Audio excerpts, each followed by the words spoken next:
So could you please give us talk a bit about the IIM Ranchi's IPM program so that aspirants know what it is, what it offers, or unique features it offers to them? Yeah, absolutely. First of all, thank you for the opportunity for us to communicate to our future students and aspirants of the IPM program. Uh, the integrated program in management is a 5-year program. And it basically is a 3-year undergraduate program that transitions into an MBA. And after 5 years, the students graduate with an MBA. They also have the option of exiting the program at the end of the 3 years and graduate with a BBA. However, I strongly believe that most of our students will not choose that option. They will stay back and graduate with a BBA, MBA degree that we offer them at the end of the 5-year program. So the IPM program at IIM Ranchi is a little different. It is not really going to be a huge difference between all the IPM programs because I think the overall motivation and the goals that we have for programs are very similar in nature. But at IIM Ranchi, we have spent a lot of time thinking about, why do we want to do this? What do we expect to get out of this? And the brainstorming has led to a set of very interesting outcomes. So the first force of change that we experienced was the NEP, the National Education Act that was brought out last year, the NEP. And it has a lot of transformational change proposals for higher education system in the nation. And if we were to simply follow what NEP says, we are looking at a possibility where there won't be any specific business schools. All of us are going to become universities sometime soon, catering to undergraduate programs in all kinds of areas. But that is kind of a little theoretical right now because I don't know how long it might actually take for all that change to happen. But because of that particular document, we had this conversation saying, okay, so if we have to move in that direction, then why don't we start with an undergraduate business program? And so that was one of the primary motivations. The second motivation is, I'm sure you are familiar with the discussions about, how business schools are training managers that are very profit oriented and are not focusing on values and not focusing on the societal issues like inequality and sustainability in general. And this is a long conversation that has been happening for some time. And one of the discussions has been around inclusion of liberal arts education within the business curriculum. So we thought, okay, this kind of gives us an opportunity to attempt to make a change in that direction. So the IPM, the way it is designed, it has this, a good dose of liberal arts education in it, so that hopefully by the time our students are ready to, get the MBA and go out to work as managers and decision makers, they will be more prepared to make sound decisions that are not necessarily, myopic or narrowly focused on profit in general. So when we, in the 2-year MBA program, it is so intensive and it is so comprehensive that we really don't have the opportunity to do too many experiments with the program. So the IPM gives us an opportunity where we have young people, highly motivated, very smart and bright, where we catch them young and we have them for 3 years where we can prepare them and mold them in a way where once they come into the MBA program, they will have a foundation of, liberal arts education and values that we believe are important for managers to have for them to make really good decisions. So that is the second motivation. The third motivation is, in the strategy literature, we talk about the concept of vertical integration. So starting an IPM program for an institution like IIM Ranchi is essentially backward integration, as in we are setting up a process where we can control the quality of the input to the main MBA program. So, we have a bunch of engineers and people with math and science background who typically make it through CAT and come to the MBA program. And it is, even if we are intentional about increasing diversity, sometimes we really don't have too many options because, the scores are really skewed and biased towards engineers and people with STEM background. So the IPM gives us an opportunity to attract people from all kinds of backgrounds, science, commerce, arts, humanities, etc., and thereby, proactively address the diversity need for our classrooms. So, there are several reasons why we have decided to go with an IPM.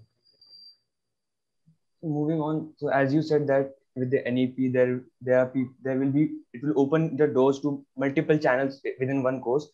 So could you brief the aspirants a bit about the curriculum that IPM will have, and specifically about the electives that they may be offered?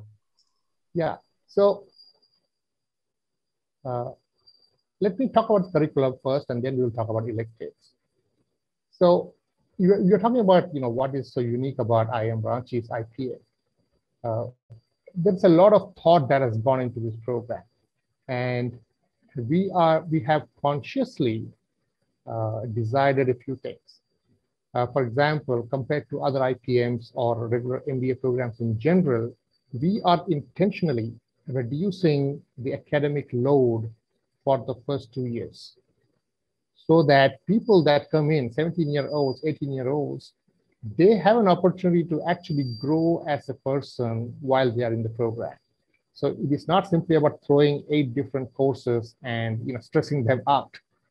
We really want them to study a bunch of things, a variety of things, but we also want to give them enough time for them to reflect upon things, interact with other people within the classrooms or otherwise, so that they develop as well-rounded individuals.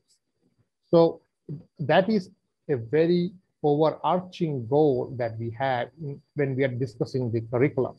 So like I said, we have only 5 courses per term. We have a term system. So we have 5 courses per term for 2 years. So compared to many other IPMs who probably have 7 or maybe even 8 courses, I don't know. So we believe that is essential for students to actually internalize what is being taught, and they have opportunity to indulge in other activities available on campus or otherwise, so that they can develop a personality. So that is one thing. The second uniqueness about the program is that in the first 2 years or in the first 6 terms, we have what is called as a life skill course in addition to these 5 courses. So these are 1 credit hour courses that are developed in a workshop format, where students can actually learn hands-on and practice things, as opposed to simply read, cram and take exams and get a grade. So courses like, team working, most of the time we never are taught team working. We are just put into teams and we are expected to organically learn how to function as a team. And we just believe that that's not the way to do it. So we have a dedicated course on team working where we talk about what are the conflicts and problems, how do we get around them, why is team working required, etc., etc. There are courses on stress management. The program is intensive and very competitive, and we expect that there will be some stress associated with the program. But we know that our students are much younger than our typical MBA student who is a 24-year-old. So we are talking about 17-year-olds, and we want to help them deal with the stress involved. So there's a course on managing stress. What do you do? How do you, communicate? Why do you need to communicate? Who can you communicate it to if you are experiencing stress? So there's a good stress and there's a bad stress. The good stress is okay. It helps you to be competitive and all of that. But the bad stress is not good for you. It's not good for you. It's not good for people that work with you. So we want to proactively address that. There are courses on creativity. Most of the time people tend to believe that creativity is a yes or no question. Someone is creative or not creative. We believe that creativity is a matter of practice. And there's a course that enables them to test out and try out different ways in which they can bring out the creativity. Everybody can, be creative in some way or the other. There's a course on critical thinking and problem solving. So these are workshop-based courses. These are not typical lecture-based courses where they will be given a textbook, they need to pass an exam, etc. These are going to be taught by professionals who are trainers and facilitators who will help people internalize the material, right? And last but not the least, throughout the program, we are going to require our students to choose one of the three options. They can participate in the NCC, or they can participate or enroll in a martial arts class that will be made available in the program, or they can be an athletes who pursue, high performance levels in whatever they do. So they may represent the institute or the state or the nation at some level if they are as good as that. So they have the three options. So I guess what I'm trying to say here is that we are trying to balance between content that we want them to master, but we also want to give them opportunities to test themselves as individuals and challenge themselves and develop values and a personality that will help them in the long run. Those courses actually got me interested as well. So now I'd like to ask, being an IPM student myself, I know the importance of a club, a committee, and extracurricular student activity in the life of an IPM specifically, I would say. So what does IIM Ranchi plan in these terms of activities for their students? Is there a framework that you have in mind? Yeah, so of course, as you know, and as most people know, IIMs have a lot of clubs and activities that are purely run by students. So we have clubs based on subject matter of interest, as in consulting, entrepreneurship, HR, finance, accounting, etc.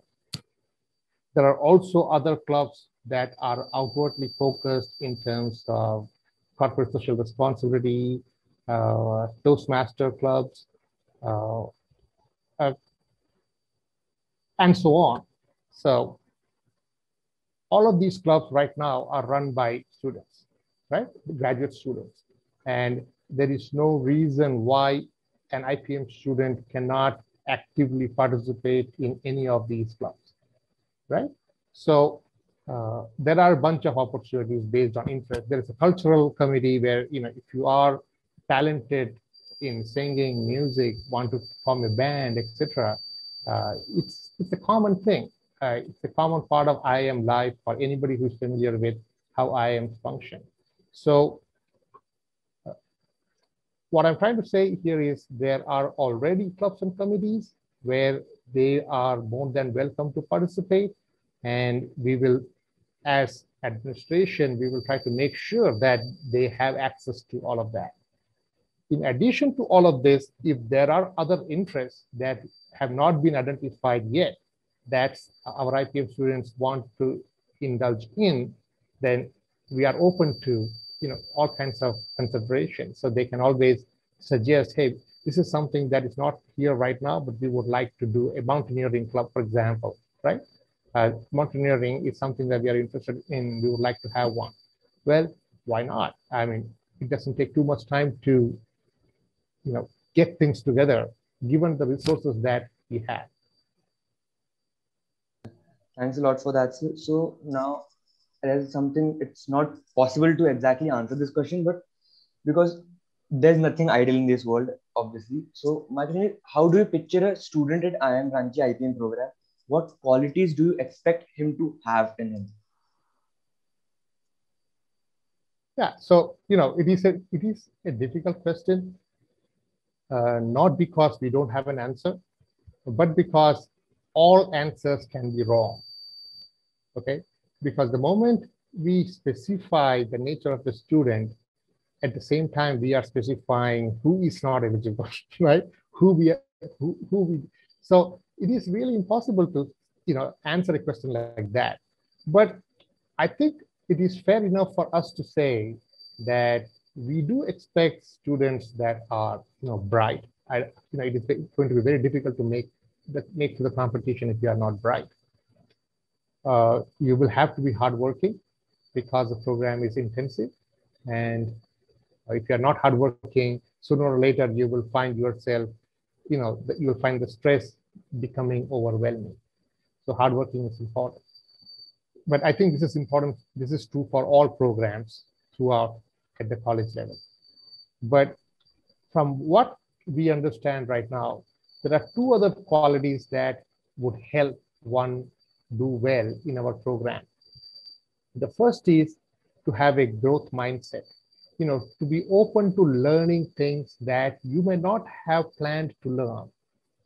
Okay, because this is not a typical BCom or a BE or a BTech program where all you learn is math and all you learn is engineering and design, right?